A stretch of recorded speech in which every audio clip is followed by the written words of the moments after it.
आज की कथा में आप सभी सुनेंगे पंचदेव की कहानी। कहते हैं कि पंचदेवों का नित्य कथा सुनने से सारे कार्य बिना किसी विघ्न बाधा के संपन्न हो जाते हैं और मनोवांछित फल की प्राप्ति होती है। कथा को पूरा सुनिए, अगर अच्छी लगे तो दूसरों को भी शेयर करें। अब आइए सुनते हैं कथा। तो प्रेम से बोलिए पंचदेव की जय हो। कथा। पौराणिक कथाओं के अनुसार एक गांव में एक विधवा अपनी बहू के साथ रहती थी। उसकी बहू मंद बुद्धि वाली थी, जो अपनी भूख बर्दाश्त नहीं कर पाती थी और हमेशा खाने के लिए उतारू रहती थी। वह सबसे पहले उठकर खाना खाती थी, फिर घर के बाकी काम किया करती थी। एक दिन विधवा ने अपने घर में पूजा करवाने का सोचा, लेकिन वह थोड़ी परेशान थी क्योंकि उसकी बहू अगली सुबह उठते ही खाने के लिए दौड़ेगी और पूजा के लिए बनाए गए पकवान को जूठा कर देगी। अपनी बहू को पूजा के लिए बनाए गए पकवान से दूर रखने के लिए विधवा ने एक तरीका निकाला। पूजा वाले दिन उसने एक मटका लिया और उसके नीचे एक छेद कर दिया और अपनी बहू से बोली कि आज तो पूजा है, इसलिए खाना खाने से पहले पानी भर के ले आओ। बहू भी चालाक निकली। उसने देख लिया था कि विधवा ने मटके के नीचे छेद कर दिया है, इसलिए वह अपनी साड़ी में आटा बांधकर पनघट पर चली गई। वहाँ उसने आटा निकाला और कुएं के पानी के मदद से बाटियां बनाने लग गई। कुएं के पास ही एक शमशान था, जहाँ चिता जलाई जा रही थी। बहू ने उसकी आंच में अपनी बाटियां सेक ली। उसकी बाटियां सूखी थी तो वह पास में ही गणेश भगवान का एक मंदिर था। बहू वहाँ पर चली गई, जहाँ गणेश जी को किसी ने चूल्हा चढ़ाया हुआ था। उसने देखा कि गणेश जी की तोंद पर घी लगा हुआ है। उसने उस घी को अपनी बाटी पर लगा लिया और उसका भोग गणेश जी को लगाकर वह बाटी खा ली और बहू घर वापस चली आई। बहू की इस हरकत पर गणेश जी को बहुत गुस्सा आया और उन्होंने गुस्से में अपने नाक पर उंगली चढ़ा लिया। जब गांव वाले ने देखा कि गणेश जी ने अपने नाक के ऊपर उंगली चढ़ा लिया है, तो उन्हें मनाने के लिए बहुत जद्दोजहद किया गया, लेकिन गणेश जी ने अपनी उंगली वापस नहीं उतारी। जब यह बात राजा को पता चली तो राजा ने बड़े बड़े पंडितों और ज्योतिषों को बुलवाया और हवन करवाया, लेकिन गणेश जी फिर भी नहीं माने। सब बहुत चिंतित थे। राजा ने पूरे गांव में यह ऐलान करवा दिया कि जो भी इंसान गणेश जी की नाक पर से उंगली हटाने में सफल होगा, उसे इनाम के तौर पर 5 गांव दिया जाएगा। गांव के सभी लोग गणेश जी को मनाने आए, लेकिन गणेश जी किसी से भी न माने और अपनी उंगली नाक पर चढ़ाए रखे। अंत में विधवा की बहू बोली कि अगर सब उसे आज्ञा दे तो वह गणेश जी की उंगली हटा सकती है।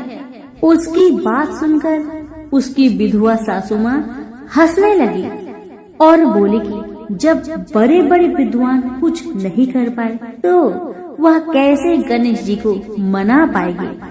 तब किसी ने बोला कि जब सब लोगों को मौका मिला तो उसे भी एक मौका मिलना चाहिए।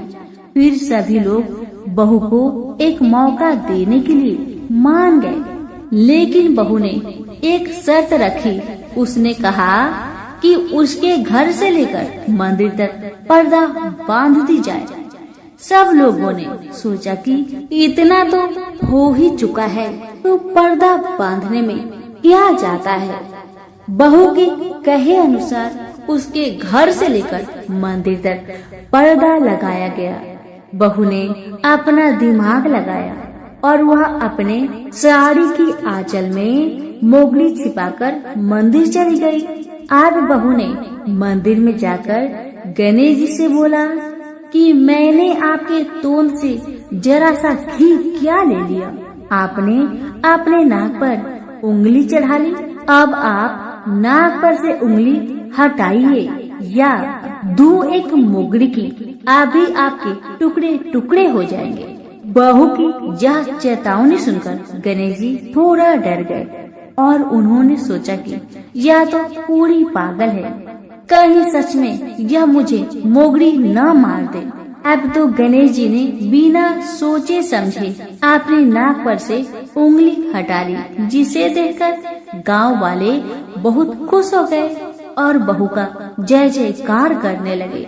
राजा के ऐलान के मुताबिक बहू को 5 गांव इनाम में दिए गए।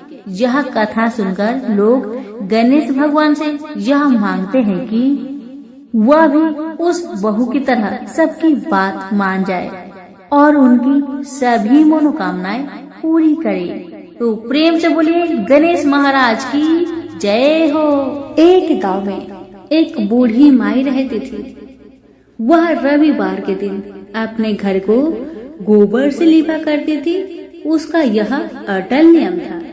बुढ़िया माई रविवार के दिन भर निराहार व्रत रहकर शाम को अन्न निर्मित खाद्य तथा फल भगवान सूर्य देव को अर्पित करती तथा उस प्रसाद को सूर्य अस्त होने से पहले ही ग्रहण कर लेती। इसी नियम से प्रत्येक रविवार को पूजन करने के कारण थोड़े ही दिनों में बूढ़ी माई का घर धन धान्य से भरने लगा। उस बुढ़िया का आर्थिक दशा में प्रगति देखकर उसकी एक पड़ोसन उससे जलने लगी। उसकी पड़ोसीन अपने मन में सोचने लगी कि मेरी गाय की गोबर से लिपने पोतने के कारण ही बुढ़िया माई इतनी धनवान बन रही है।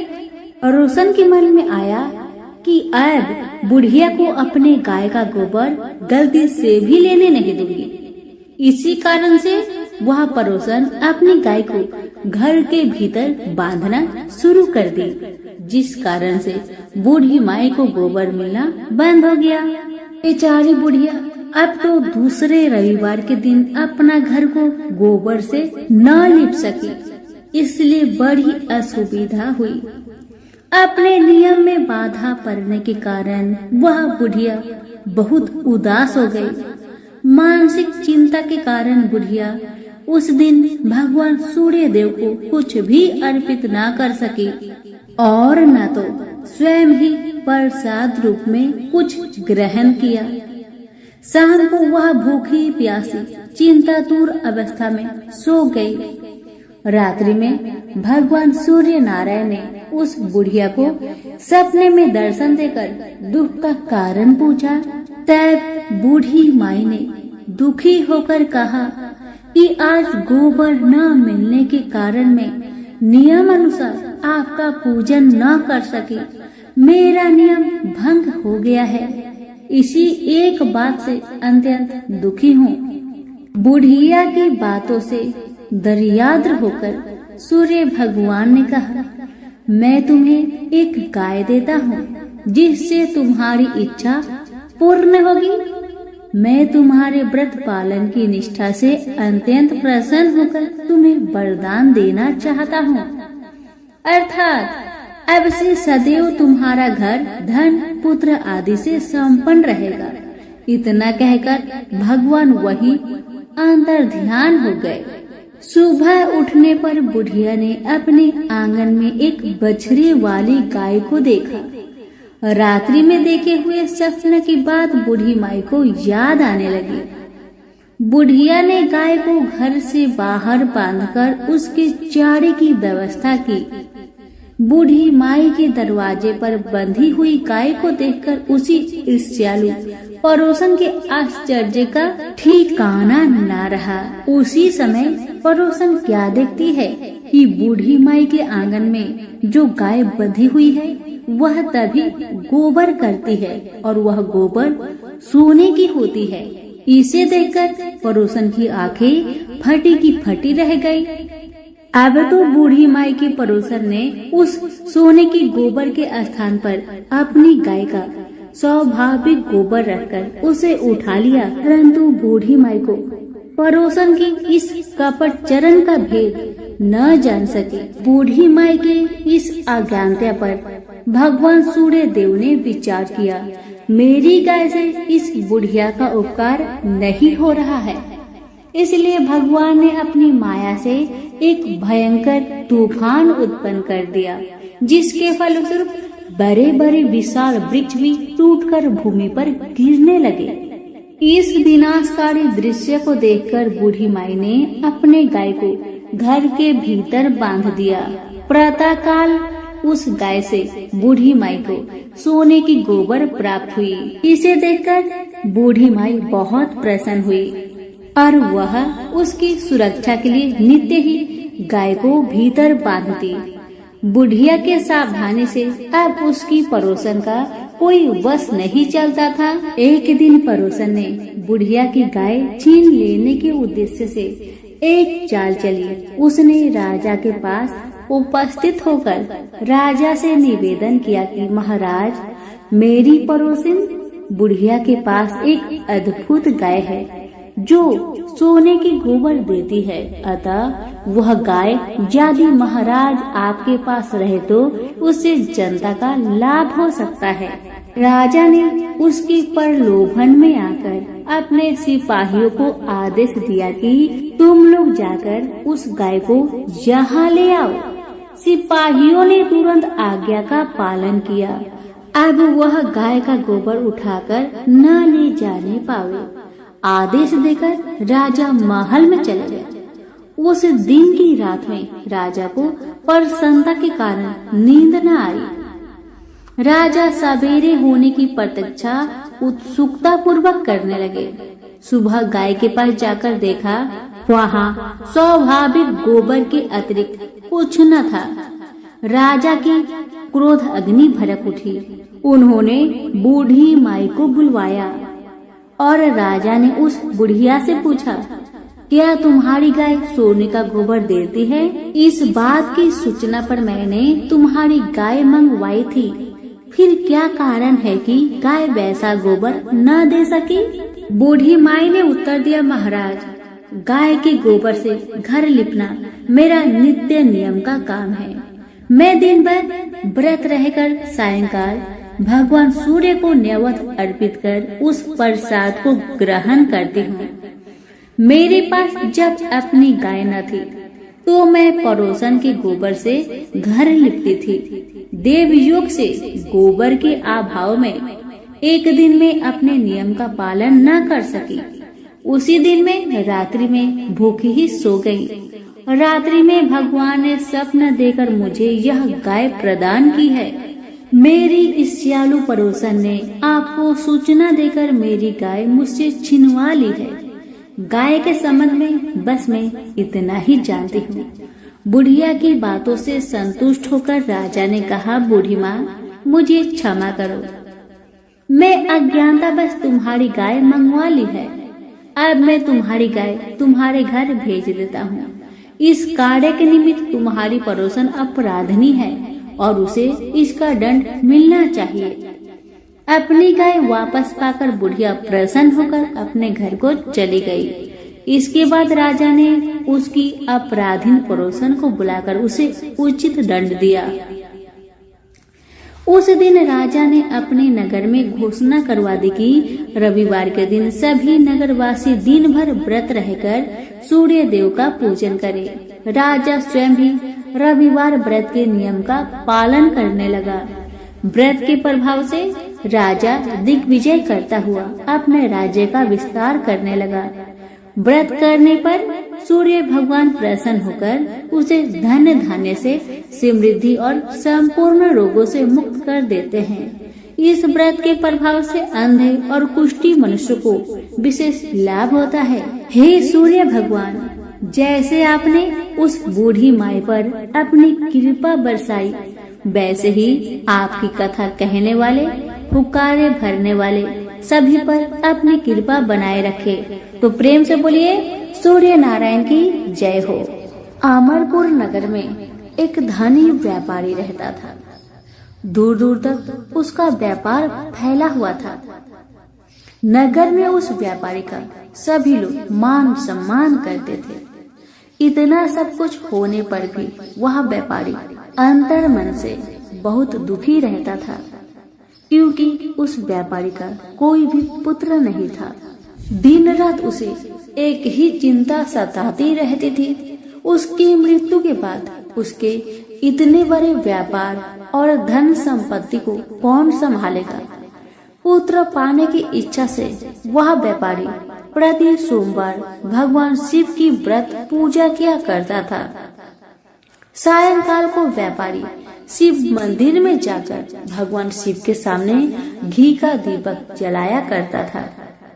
उस व्यापारी की भक्ति देखकर एक दिन माता पार्वती ने भगवान शिव से कहा, हे प्राणनाथ, यह व्यापारी आपका सच्चा भक्त है। कितने दिनों से यह सोमवार का व्रत और पूजा नियमित कर रहा है। भगवान, आप इस व्यापारी की मनोकामना को अवश्य पूर्ण करें। भगवान शिव ने मुस्कुराते हुए कहा, हे पार्वती, इस संसार में सबको उसके कर्म के अनुसार फल की प्राप्ति होती है।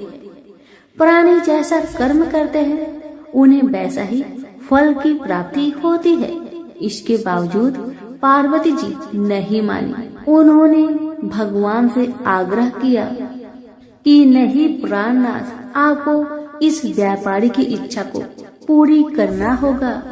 यह आपका अनन्य भक्त है, प्रति सोमवार आपका विधिवत व्रत रखता है और पूजा अर्चना के बाद आपको भोग लगाकर एक समय भोजन ग्रहण करता है। आपको इसे पुत्र प्राप्ति का वरदान देना ही पड़ेगा। पार्वती का इतना आग्रह देखकर भगवान शिव ने कहा, ठीक है पार्वती जी, आपके आग्रह पर मैं इस व्यापारी को पुत्र प्राप्ति का वरदान देता हूँ, लेकिन इसका पुत्र 16 वर्ष से अधिक जीवित नहीं रहेगा। उसी रात भगवान शिव ने सपने में उस व्यापारी को दर्शन दिए और उसे पुत्र प्राप्ति का वरदान भी दिया और उसके पुत्र के 16 वर्ष तक जीवित रहने की बात भी बताई। भगवान के वरदान से व्यापारी को खुशी तो हुई, लेकिन पुत्र की अल्प आयु की चिंता ने उस खुशी को नष्ट कर दिया। व्यापारी पहले की तरह सोमवार का विधिवत व्रत करता रहा। कुछ महीने पश्चात उसके घर अति सुंदर पुत्र उत्पन्न हुआ। पुत्र जन्म से व्यापारी के घर में खुशियां भर गई। बहुत धूमधाम से पुत्र जन्म का समारोह मनाया गया।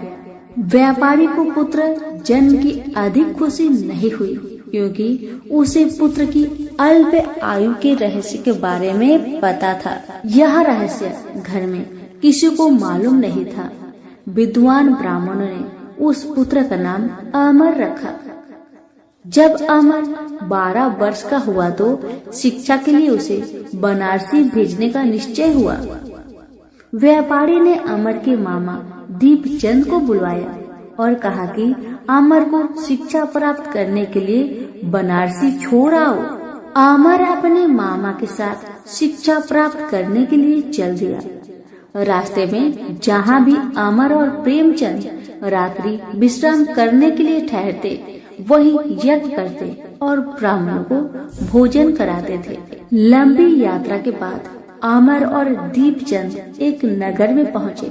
उस नगर के राजा की कन्या के विवाह की खुशी में पूरे नगर को सजाया गया था।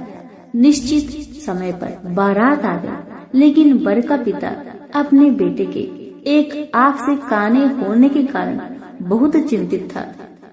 उसे इस बात का भय सता रहा था कि राजा को इस बात का पता चलने पर कहीं वह विवाह से इनकार न कर दे, इससे उसकी बहुत बदनामी होगी। वर के पिता ने अमर को देखा तो उसके दिमाग में एक विचार आया उसने सोचा क्यों ना इस लड़के को दुल्हा बना दिया जाए और राजकुमारी से विवाह करा दिया जाए। विवाह के बाद इसको धन देकर विदा कर देंगे और राजकुमारी को अपने नगर में ले जाएंगे। वर के पिता ने इस संबंध में अमर और दीपचंद से बात की। दीपचंद ने धन मिलने के लालच में वर के पिता की बात स्वीकार कर ली। अमर को दुल्हा के वस्त्र पहनाकर राजकुमारी चंद्रिका से विवाह करा दिया गया। राजा ने बहुत सा धन देकर राजकुमारी को विदा किया। अमर जब लौट रहा था तो सच छिपा नहीं सका और उसने राजकुमारी की ओढ़नी पर लिख दिया, राजकुमारी चंद्रिका, तुम्हारा विवाह तो मेरे साथ हुआ था। मैं तो बनारसी में शिक्षा प्राप्त करने जा रहा हूँ। अब तुम्हें जिस नव युवक की पत्नी बनना पड़ेगा वह कान्हा है। जब राजकुमारी ने अपनी ओढ़नी पर लिखा हुआ पढ़ा तो उसने काने लड़के के साथ जाने से इनकार कर दिया। राजा ने सब बातें जानकर राजकुमारी को महल में रख लिया। उधर अमर अपने मामा दीपचंद के साथ बनारसी पहुंच गया। अमर ने गुरुकुल में पढ़ना शुरू कर दिया। जब अमर की आयु 16 वर्ष पूरी हुई तो उसने एक यज्ञ किया। यज्ञ की समाप्ति पर ब्राह्मणों को भोजन करवाया और खूब अन्न वस्त्र दान किए। रात को अमर अपने शयन कक्ष में सो गया। शिव के वरदान के अनुसार शयन अवस्था में ही अमर के प्राण बेखरू उड़ गए। सूर्योदय पर मामा अमर को मृत देखकर रोने पिटने लगा। आसपास के लोग भी एकत्र होकर दुख प्रकट करने लगे। मामा के रोने की विलाप करने के स्वर समीप से गुजरते हुए भगवान शिव और माता पार्वती ने भी सुनी। पार्वती जी ने भगवान से कहा, हे प्राणनाथ, मुझसे इनके रोने का स्वर सहन नहीं हो रहा। आप कृपा करके इनकी कष्ट को अवश्य दूर करें। भगवान शिव ने पार्वती जी के साथ अदृश्य रूप में समीप जाकर अमर को देखा तो पार्वती जी से बोले, पार्वती, यह तो उसी व्यापारी का पुत्र है जिसे मैंने 16 वर्ष की आयु का वरदान दिया था। इसकी आयु तो पूरी हो गई है। पार्वती जी ने फिर भगवान शिव से निवेदन किया, हे प्राणनाथ, आप इस लड़के को जीवित करें, नहीं तो इसके माता पिता पुत्र की मृत्यु के कारण रो रो कर अपने प्राणों का त्याग कर देंगे। इस लड़के का पिता तो आपका परम भक्त है। वर्षों से सोमवार का व्रत करते हुए आपको भोग लगा रहा है। पार्वती के आग्रह करने पर भगवान शिव ने उस लड़के को जीवित होने का वरदान दिया और कुछ ही पल में वह जीवित होकर उठ बैठा।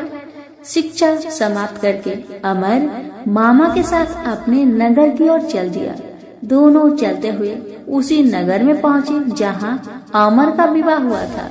उस नगर में भी अमर ने यज्ञ का आयोजन किया।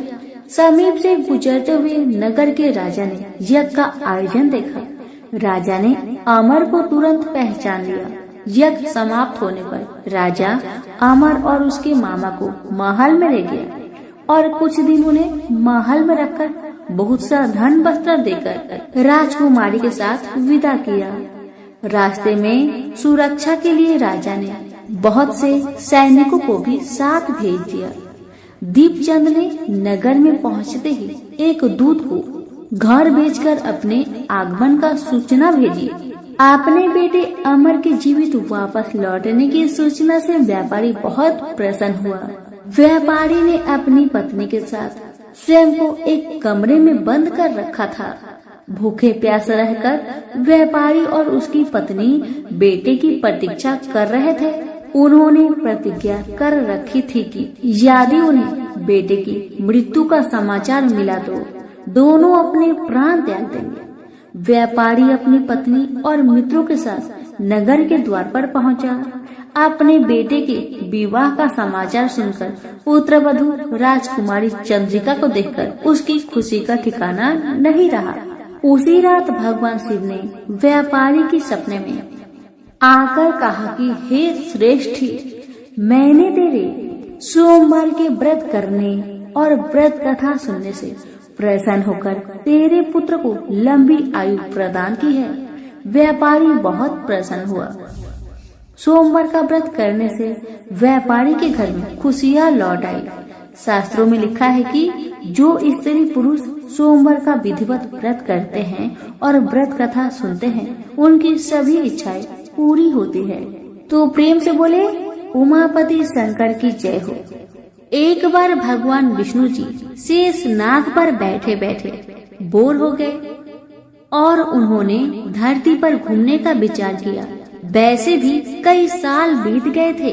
धरती पर आए और वह अपनी यात्रा की तैयारी में लग गए। स्वामी को तैयार होता देखकर लक्ष्मी माँ ने पूछा, आज सुबह सुबह कहाँ जाने की तैयारी हो रही है? विष्णु जी ने कहा, हे लक्ष्मी, मैं धरती लोक पर घूमने जा रहा हूँ। तो कुछ सोचकर माता ने कहा, हे देव, क्या मैं भी आपके साथ चल सकती हूँ? भगवान विष्णु ने 2 पल सोचा और फिर कहा, एक शर्त है, पर तुम मेरे साथ चल सकती हो। तुम धरती पर पहुंचकर उत्तर दिशा की ओर बिल्कुल मत देखना। इसके साथ ही माता लक्ष्मी ने हाँ कहकर भगवान के साथ चल पड़ी। सुबह सुबह माँ लक्ष्मी और भगवान विष्णु धरती पर पहुंच गए। अभी सूर्य देवता निकल रहे थे। रात बरसात होकर हटी थी। चारों ओर हरियाली ही हरियाली थी। उस समय चारों ओर बहुत शांति थी और धरती बहुत ही सुंदर दिख रही थी। और माँ लक्ष्मी मंत्र मुक्त होकर धरती को देख रही थी और भूल गई कि पति को क्या वचन देकर आई है। और चारों ओर देखती हुई कब उत्तर दिशा की ओर देखने लगी, पता ही नहीं चला। उत्तर दिशा में माँ लक्ष्मी को एक बहुत ही सुंदर बगीचा नजर आया और उस तरफ से भीनी भीनी खुशबू आ रही थी और बहुत ही सुंदर सुंदर फूल खिले थे। यह एक फूलों का खेत था और माँ लक्ष्मी बिना सोचे उस खेत में गई और एक सुंदर सा फूल तोड़ लाई। लेकिन यह क्या, जब माँ लक्ष्मी भगवान विष्णु के पास वापिस आई तो भगवान विष्णु की आंखों में आंसू थे और भगवान विष्णु ने माँ लक्ष्मी को कहा कि कभी भी किसी से बिना पूछे उसका कुछ भी नहीं लेना चाहिए और साथ ही अपना वचन भी याद दिलाया। माँ लक्ष्मी को अपनी भूल का पता चला तो उन्होंने भगवान से इस भूल की माफी मांगी। तो भगवान विष्णु ने कहा कि जो तुमने भूल की है उसकी सजा तो तुम्हें जरूर मिलेगी। जिस माली के खेत से तुम बिना पूछे फूल तोड़ा है वह एक प्रकार की चोरी है। इसलिए अब 3 साल तक माली के घर नौकर बनकर रहो। उसके बाद मैं तुम्हें बैकुंठ वापस बुलाऊंगा। माँ लक्ष्मी ने चुपचाप सर झुकाकर हाँ कह दी और फिर माँ लक्ष्मी एक गरीब औरत का रूप धारण करके उस खेत के मालिक के घर गई। घर क्या, एक झोपड़ा था और मालिक का नाम माधव था। माधव की बीवी, 2 बेटे और 3 बेटियां थी। सभी उस छोटे से खेत में काम करके किसी तरह से गुजारा करते थे। माँ लक्ष्मी जब एक साधारण और गरीब औरत बनकर जब माधव के झोपड़े पर गई तो माधव ने पूछा, बहन तुम कौन हो और इस समय तुम्हें क्या चाहिए? तब माँ लक्ष्मी ने कहा, मैं एक गरीब औरत हूँ। मेरी देखभाल करने वाला कोई नहीं। मैंने कई दिनों से खाना भी नहीं खाया। मुझे कोई भी काम दे दो, साथ में मैं तुम्हारे घर का काम भी कर दिया करूँगी। बस मुझे अपने घर में एक कोने में आसरा दे दो। माधव बहुत ही अच्छे दिल का मालिक था। उसे दया आ गई, लेकिन उसने कहा, बहन मैं तो बहुत गरीब हूँ। मेरी कमाई से मेरे घर का खर्च मुश्किल से चलता है। लेकिन अगर मेरी 3 की जगह 4 बेटियां होती तो तभी मुझे गुजारा करना ही था। अगर तुम मेरी बेटी बनकर जैसा रूखा सूखा हम खाते हैं उसमें खुश रह सकती हो तो बेटी बनकर अंदर आ जाओ।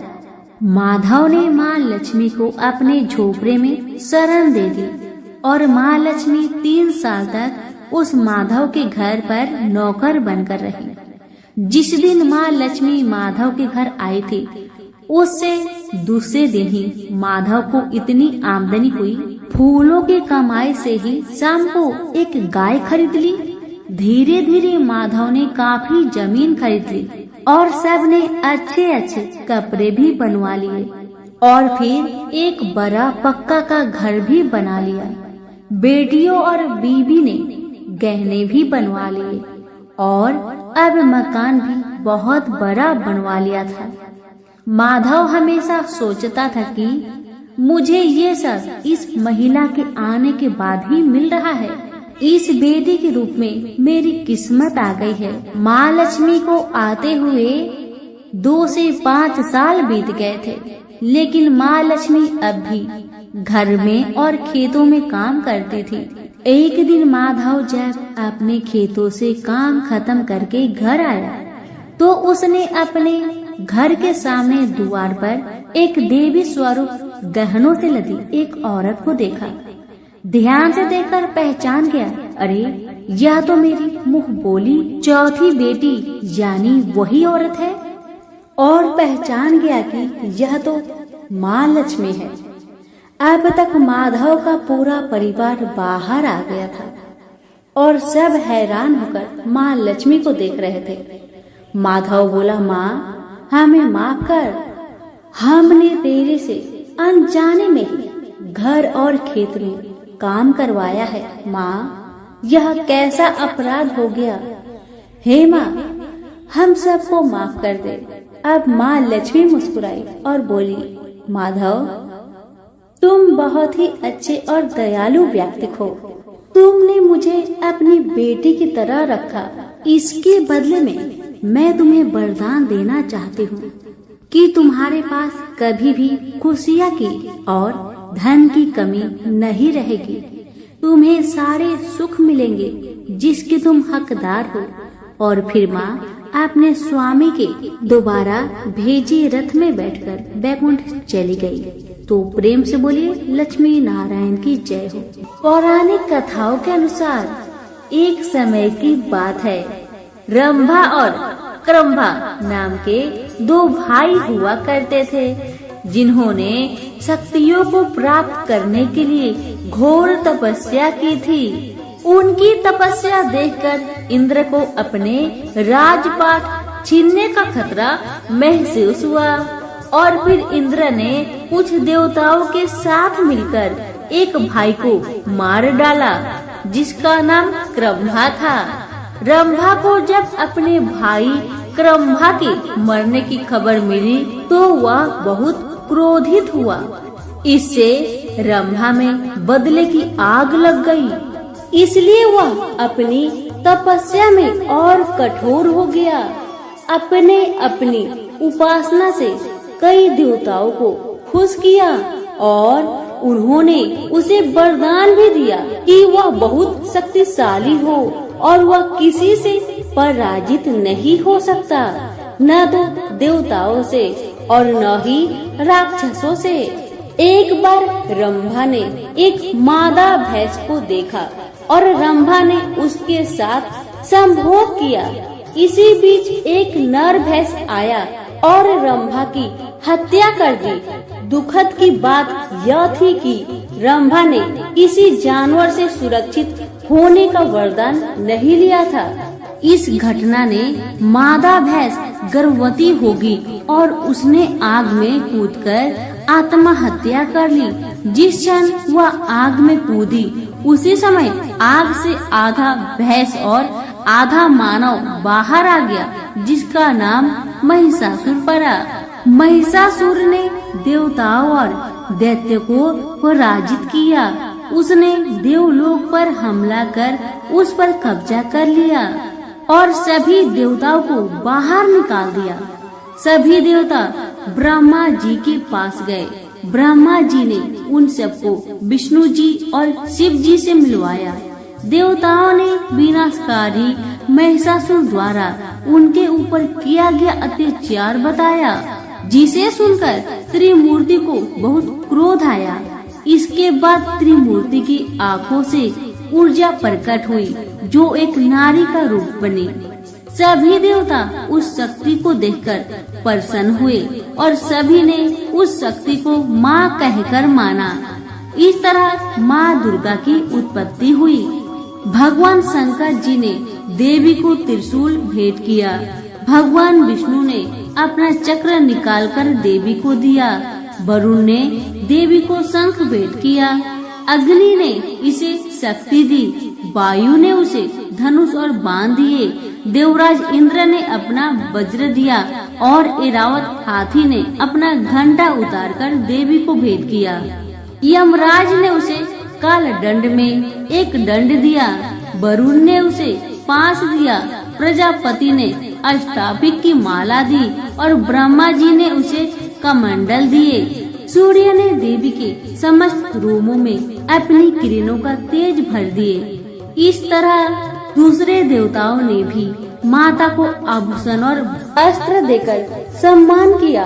अंत में पहाड़ों के देवता हिमालय ने उनकी सवारी करने के लिए एक बाघ दिया और उनका नाम महादेवी दुर्गा रखा गया।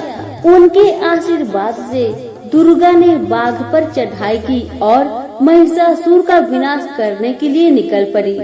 जब माँ दुर्गा अमरावती के पास पहुँची तो उन्होंने एक शक्तिशाली गर्जना की, जिसने पहाड़ों को हिला दिया और समुद्र में विशाल लहरें पैदा की। महिषासुर ने अपनी सैनिकों को यह पता लगाने के लिए कहा कि क्या हो रहा है।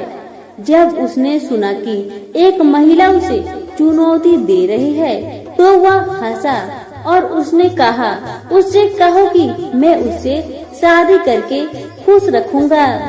जब उनके दूत प्रस्ताव लेकर देवी के पास गए तो देवी ने उत्तर दिया, अपने राजा से कहो कि मैं कोई साधारण महिला नहीं हूँ जो उससे शादी करने के लिए उत्सुक हो। मैं महादेवी हूँ और मेरे पति महादेव है। मैं उन्हें अमरावती छोड़ने और दुनिया के नीचे अपनी जगह पर लौटने के लिए कहने के लिए आई हूँ। अगर वह नहीं किया तो मैं उसे नष्ट कर दूंगी। तो दूत ने आकर महिषासुर को सारी बात बताई तो महिषासुर क्रोधित हो गया। उनके प्रमुख योद्धाओं ने घमंड से कहा, महाराज हम जाएंगे और इस मूर्ख महिला को ठीक करेंगे। महादेवी से युद्ध करने के लिए असुर निकल पड़े। उनके विस्मय और आतंक के कारण एक के बाद एक घमंडी योद्धा समाप्त हो गए। राक्षस राजा को खबर मिली और वह उग्र हो गया। कायर और कमजोर वे एकमात्र महिला के साथ खड़े नहीं हो सके। मैं इस मनहूस महिला को मार डालूंगा। महिषासुर ने असुरों की सेना के साथ देवी पर हमला किया, लेकिन दुर्गा ने तुरंत वापस लड़ने के लिए अपनी सास से सैनिक की एक विशाल टुकड़ी बनाई। महिषासुर ने उन सभी चालों को आजमाया जो वह जानता था। वह देवी को भ्रमित करने के लिए आकार बदलता रहा। एक आदमी से वह एक शेर बन गया, फिर एक हाथी, लेकिन हर बार महादेवी ने उसे अपने हथियारों से गंभीर रूप से घायल कर दिया। 9 दिनों तक युद्ध चला। अंत में देवी ने असुर को मार डाला, जिसने फिर एक विशाल भैंस का रूप धारण कर लिया था। देवी ने उस चक्र से वार किया जो विष्णु भगवान ने दिया था। इस प्रकार उसने महिषासुर के अत्याचारों से दुनिया को मुक्त करा दिया। इंद्र और अन्य देवता फिर से स्वर्ग लौट आए और सब ठीक हो गया। तब से 9 रात्रों के दौरान दुर्गा की पूजा की जाती है और उन्हें महिषासुर मर्दिनी भी कहा जाता है। तो प्रेम से बोलिए दुर्गा मैया की जय हो।